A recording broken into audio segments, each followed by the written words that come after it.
গত এক মাসে বাংলাদেশে ঠিক কতবার ভূমিকম্প হয়েছে আপনি কি জানেন? সংখ্যাটা শুনলে আপনি চমকে উঠবেন।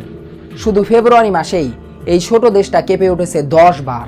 হ্যাঁ, আপনি ঠিকই শুনেছেন, মাটি কাঁপছে, দেয়াল ফাটছে, আর সাধারণ মানুষের মনে বাড়ছে আতঙ্ক।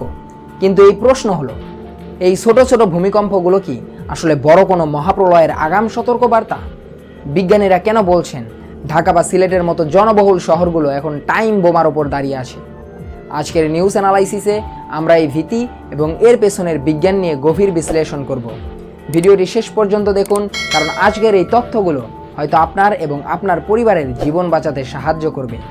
সাম্প্রতিক মাসগুলোতে বাংলাদেশের ভূতাত্ত্বিক মানচিত্রে এক অস্বাভাবিক অস্থিরতা লক্ষ্য করা যাচ্ছে। দেশের অভ্যন্তরে এবং সীমান্ত সংলগ্ন এলাকাগুলোতে ভূমিকম্পের এই ঘন ঘন রেশ শুধু কাকতালীয় নয়, বরং এটি একটি বড় ধরনের সতর্কবার্তা। গত ফেব্রুয়ারি মাসের তথ্য বিশ্লেষণ করলে দেখা যায়, মাত্র 28 দিনে বাংলাদেশ ও এর আশেপাশে অন্তত 10 বার মৃদু থেকে মাঝারি মাত্রার কম্পন অনুভূত হয়েছে। এটি কোনো সাধারণ ঘটনা নয়, বরং ভূগর্ভস্থ প্লেটগুলোর এক বিশাল ও জটিল অস্থিরতার বহিঃপ্রকাশ। বিশেষ করে সিলেট এবং চট্টগ্রাম অঞ্চল এখন যেন এক আগ্নেয়গিরির মুখে দাঁড়িয়ে আছে। ভৌগোলিক অবস্থান অনুযায়ী বাংলাদেশ এমন এক জায়গায় যেখানে ইন্ডিয়ান প্লেট, ইউরেশিয়ান প্লেট এবং বার্মা প্লেট, এই তিনটি বিশাল টেকটনিক প্লেটের সরাসরি সংঘর্ষ চলছে। কয়েক মাস আগে আমরা যে জোরালো কম্পন অনুভব করেছিলাম, যা মানুষকে আতঙ্কে ঘর থেকে রাস্তায় নামিয়ে এনেছিল, সেটি ছিল হিমশৈলের চূড়ামাত্রা। আসল বিপদ লুকিয়ে আছে মাটির গভীরে। ভূবিজ্ঞানীরা বলছেন, আমাদের উত্তর ও পূর্বাঞ্চলীয় সীমান্তে প্লেটগুলোর সংযোগস্থলে দীর্ঘ কয়েকশো বছর ধরে প্রচুর পরিমাণ স্থিতিশক্তি বা স্ট্রেইন এনার্জি জমা হয়ে আছে। এই শক্তি যখন বের হওয়ার পথ পায় না, তখন ছোট ছোট কম্পন দিয়ে তার জানান দেয়।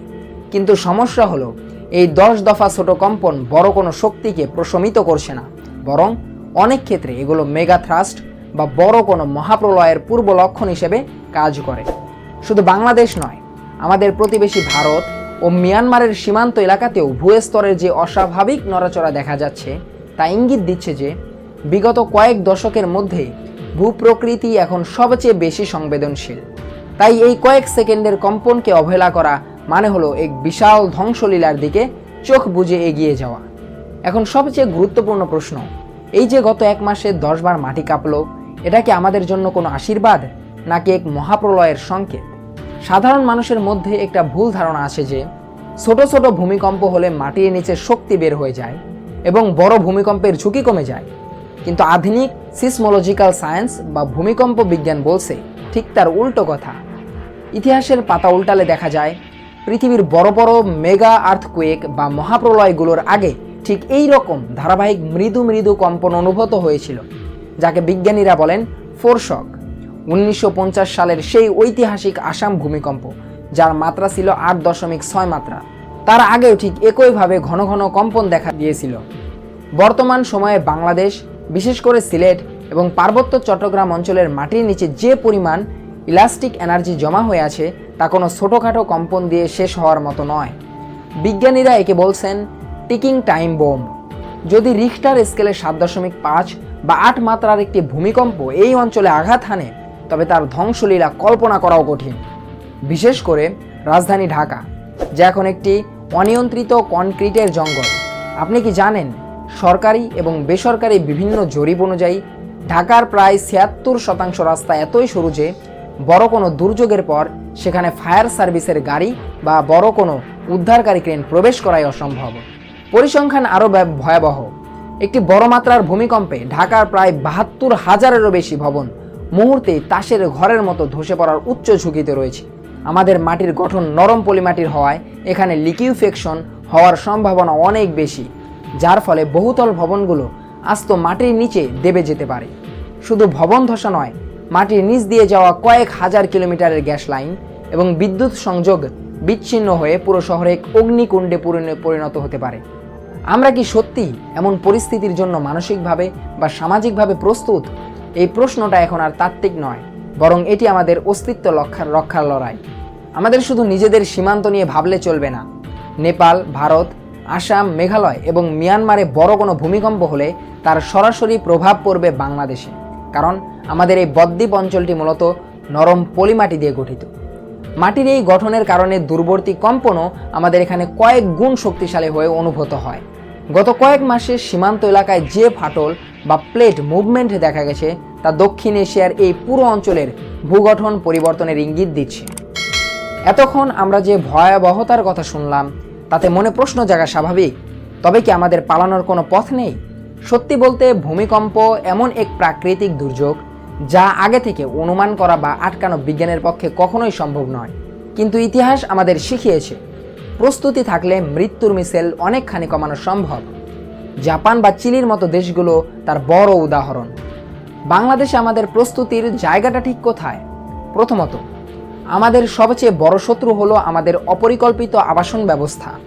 Bangladesh national building code BNBC মেনে বাড়ি তৈরি করা এখন আর কোনো আইনি বাধ্যবাধকতা নয়, বরং এটি আপনার পরিবারের বেঁচে থাকার একমাত্র গ্যারান্টি। আপনি কি জানেন ঢাকা বা চট্টগ্রামের মতো শহরে মাটির গঠন অত্যন্ত নরম পলিমাটির, তাই পাইলিং বা ফাউন্ডেশনের সামান্য ত্রুটি মানেই ভূমিকম্পের সময় আপনার প্রিয় আবাসস্থলটি তাসের ঘরের মতো ভেঙে পড়া। এখনই সময় আপনার ভবনের সিসমিক রেজিলিয়েন্স বা ভূমিকম্প সহনশীলতা কোনো বিশেষজ্ঞ ইঞ্জিনিয়ার দিয়ে পরীক্ষা করানো। দ্বিতীয়ত, কম্পন শুরু হলে মাত্র কয়েক সেকেন্ড সময় পাওয়া যায়। এই গোল্ডেন টাইমে আমাদের সবচেয়ে বড় শত্রু হলো প্যানিক বা আতঙ্ক। বৈজ্ঞানিকভাবে স্বীকৃত ড্রপ, কভার অ্যান্ড হোল্ড পদ্ধতিটি আমাদের রক্তে মিশিয়ে নিতে হবে। যখনই মাটি কাঁপবে তখনই শক্ত কোনো টেবিল বা খাটের নিচে আশ্রয় নিন এবং মাথাকে রক্ষা করুন। কোনোভাবেই লিফট ব্যবহার করবেন না বা তাড়াহুড়ো করে সিঁড়ি দিয়ে নামতে যাবেন না, কারণ ভূমিকম্পে ভবন ধসে পড়ার চেয়ে মানুষ বেশি মারা যায় হুড়োহুড়ি করে নামতে গিয়ে এবং উপর থেকে খসে পড়া কাঁচ বা দেয়ালের টুকরোর আঘাত পেয়ে। তৃতীয়ত, আমাদের প্রতিটি ঘরে এখন একটি এমার্জেন্সি গো ব্যাগ থাকা জরুরি, যাতে অন্তত 3 দিনের শুকনো খাবার, বিশুদ্ধ পানি, ফার্স্ট এইড কিট, একটি টর্চ লাইট, পাওয়ার ব্যাংক থাকে। এছাড়া বাড়ির গ্যাস লাইন এবং বিদ্যুৎ সংযোগের মেইন সুইচ কোথায় আছে তা পরিবারের প্রতিটি সদস্যকে চিনে রাখতে হবে, কারণ ভূমিকম্পের পরপরই যে বড় অগ্নিকাণ্ড ঘটে তা অনেক সময় মূল কম্পনের চেয়েও বেশি প্রাণহানি ঘটায়। সবশেষে একটি কথাই বলতে চাই, সরকার বা ফায়ার সার্ভিস হয়তো উদ্ধার কাজে আসবে, কিন্তু ভূমিকম্পের প্রথম কয়েক মিনিট আপনি সম্পূর্ণ একা। সেই কয়েক মিনিট আপনার জীবন বাঁচবে কিনা তা নির্ভর করবে আপনার আজকের সচেতনতার ওপর। এই যে ফেব্রুয়ারি মাসে 10 বার পৃথিবী কেঁপে উঠল, একে হালকাভাবে নেবেন না। প্রকৃতি আমাদের দরজায় কড়া নেড়ে বারবার সতর্ক করছে। আমরা কি সেই সতর্ক বার্তা শুনে নিজেদের বদলে নেব, নাকি কোনো এক মহাপ্রলয়ের ধ্বংসস্তূপ হওয়ার জন্য অপেক্ষা করব? সিদ্ধান্তটা এখন আপনার হাতে।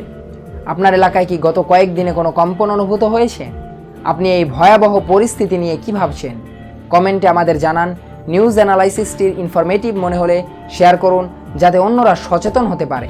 দেশ বিদেশের এমন সব গুরুত্বপূর্ণ নিউজ অ্যানালাইসিস সবার আগে পেতে ফ্রন্ট ডেস্ক টিভি চ্যানেলটি সাবস্ক্রাইব করে পাশেই থাকুন। দেখা হচ্ছে পরবর্তী ভিডিওতে। ধন্যবাদ।